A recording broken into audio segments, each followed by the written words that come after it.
Remember, only use organic bananas. Inorganic bananas have the most horrible pesticides sprayed on them, and you would not want to give those peels to your goats at all, ever.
I often struggle with what am I gonna film today? Is it gonna be the same regular routine of every day of me just going about my chores and talking to you guys about what I'm doing, maybe teaching you a few new tips about goats or chickens or ducks along the way, but generally it's almost like every day is the same thing. But here's the thing. Every day is the same thing. I do the same thing every day, day in and day out. That's how a homestead is run. That's how a homestead is maintained. You have to do the same things every day. You have to take care of the animals. You have to get things done that need to get done. It doesn't leave a whole lot of time for extra stuff, for the projects or the recipes that I want to do and share with you.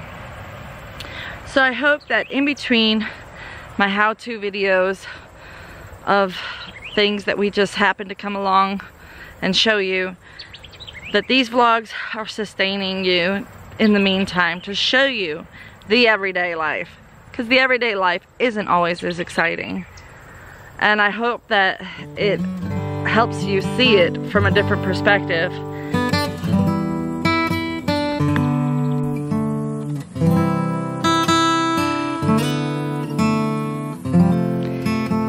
I don't know how trained your eyes are, but I see a trail coming from the pond up through here and this way that's making me think that my little garden visitor might not be a deer at all, but more likely some beaver that are coming in.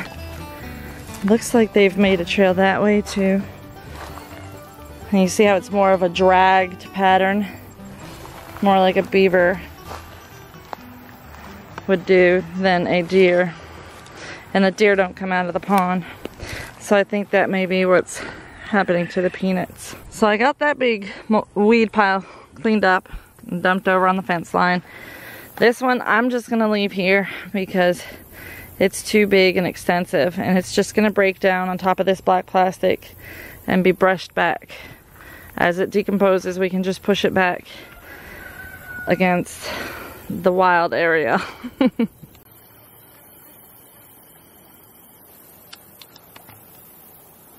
We have a pretty fine line between these natural habitats for the wildlife that we don't disturb, that we leave natural,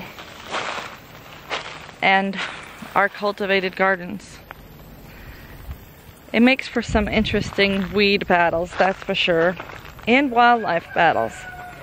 But we feel that it's more important to keep this ecosystem alive and thriving and healthy than it is to try to change it and manipulate it into doing something it's not meant to.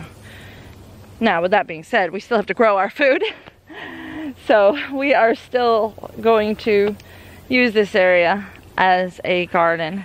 What I would like to do is, starting from this willow tree, I would like to create a row of trees going down along where this black plastic is, and using that as a more physical barrier and a natural physical barrier, so that wildlife will be able to keep its peace with us. And I want those to be fruit trees, because not only do we enjoy fruit, but so do the animals. And if I plant enough fruit trees, then there's enough to share, and I won't be as mad when something eats one of my vegetables or fruits in my garden, because I know that I've made a space for them, that I've provided the food for them as well as my family. I thinned out these radishes a little bit, but they still need some more thinning, and there's weeds popping up in here that really need to be taken care of while they're little. So there's a lot of work that I could be doing out here, but for some reason Georgia didn't get the memo that it's fall. And boy, is it not fall. It's been in the 90s here, and it's been really, really hot. This weekend is Ryan's birthday, so I'm gonna try to do something for him. Not sure what yet, but look at these cucumbers. They are really, really climbing all the way to the top. So cool to watch them grow like this. Any day now, and I'm gonna be eating the tiny little cucumbers that are developing. See that? These squash are actually big enough to pick, but I'm gonna let them grow a little bit more to get a little bit of a meal out of them. This poor little determined green bean, it's putting on flowers. How cute is that? All by itself. I just love okra flowers. Aren't they beautiful? And look, it's already got another pod to pick. We just picked all of them the other day.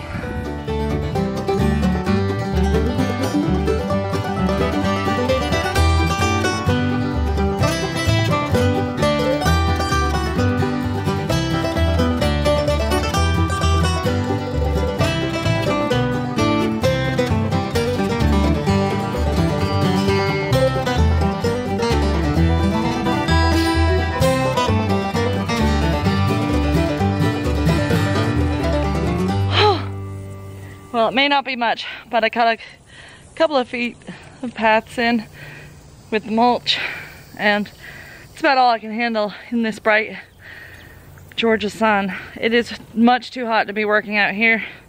Unfortunately, morning is school time and evening is family time.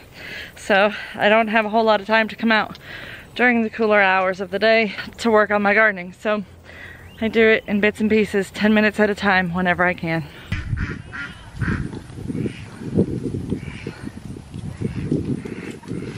Even the goats say it's too hot. It's too hot, huh? It's too hot to do anything but lay in the shade. Just laying around, being lazy. Look at that big belly. Who wants to bet she's gonna have one or two? At first I was thinking two, but now I'm thinking just one. Because she's what, 2-3 weeks from kidding? 3 weeks from kidding? Yeah, she's not as big. She got big early on, but she stayed about that size. So she's just about right size for one baby, I think. We still have yet to see these ducks maneuver their way through this wire, but that is the only way they could be coming out, is somehow they must be squeezing through that wire hole. I've only ever got them to go back in by using the door. So, yeah, I don't know. Every day a couple more get out and they just hang out. A lot of times they'll be up there with the goats. It's kind of funny. Now it's time for me to go in and make some more yogurt. Our last batch, the one that was really running, we added some chia seeds too, and it made it really nice. It was perfect. but we ate it all, and I forgot to save some aside as a culture to start my next batch. And sure enough, I need to start a new culture. So I'm gonna go in and make some homemade yogurt, and if I get brave, maybe I'll even make some cheese. Feeling excited about the weekend and Ryan's birthday. So I hope you guys all say happy birthday, Ryan, in the comments down below. Make him feel special. Thank you guys for watching. We'll see you next time on Wholesome Roots.